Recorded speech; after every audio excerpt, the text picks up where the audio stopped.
안녕하세요. 콘스탄트 김의 티스와 함께 돈 버는 아카데미. 이번 시간에는 돈 버는 절세, 주택을 때려 부숴야 세금을 줄일 수 있다 편이 되겠습니다. 양도소득세 비과세 조건 알아볼까요?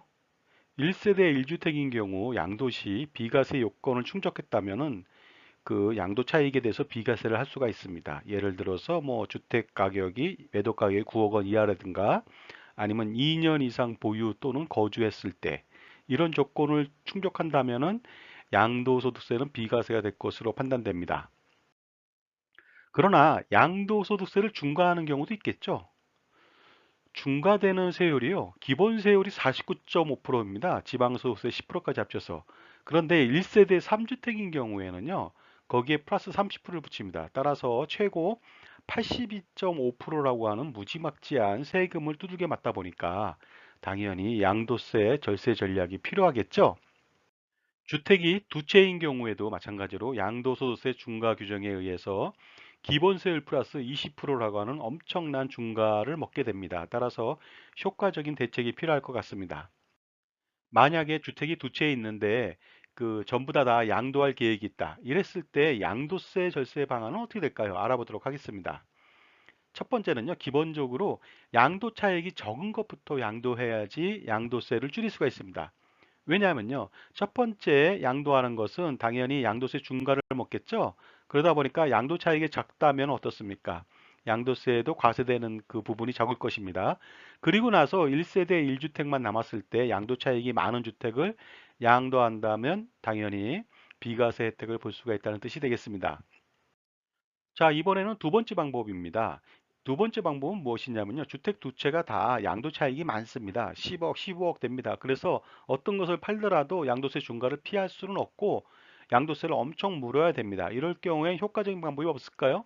바로 이 방법을 쓰면 되겠습니다. 주택 하나는 그대로 주택으로 두고요. 나머지 주택 하나를 상가로 변경합니다. 상가라고 하면 무엇일까요? 뭐 음식점 같은 거로 변경할 수가 있겠죠. 이렇게 된다면 주택 주체에서 주택과 상가 각각 한 채가 되니까 남아있는 주택에 대해서 양도를 한다. 그러면 양도소득세는 비과세 혜택을 보고 있고요. 그 다음에 남아있는 상가는 다시 주택으로 변경한 후에 나중에 1세대 1주택으로 양도세를 비과세로 받을 수가 있을 것 같습니다. 자, 그리고요. 주택이 두 채 있었을 때 효과적으로 양도세를 절세할 수 있는 방안도 알아보겠습니다. 자, 두 채 중에서요. 한 주택을 부숩니다. 부수게 되면 주택이 멸실됐겠죠? 그렇다면 어떻습니까? 주택이 한 채만 남았겠죠? 주택을 부순 다음에요. 멸실 등기를 해서 주택이 없음을 관공서에 인정받아야 되겠죠? 그리고 나서 주택이 하나만 남았습니다.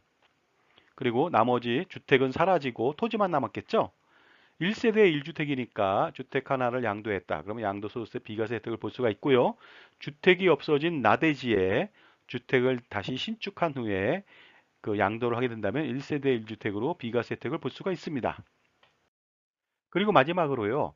주택을 증여하는 전략도 양도세를 절세할 수가 있습니다. 따라서 주택 증여 스킬을 다양하게 구사해서 예를 들어서 뭐 부담부 증여라든가 기타 절세 전략을 강구해서 주택을 증여한 다음에 세대 분리를 해놓고 나머지 한 주택만 있었을 때 주택을 팔아서 양도세 비과세 혜택을 보고요.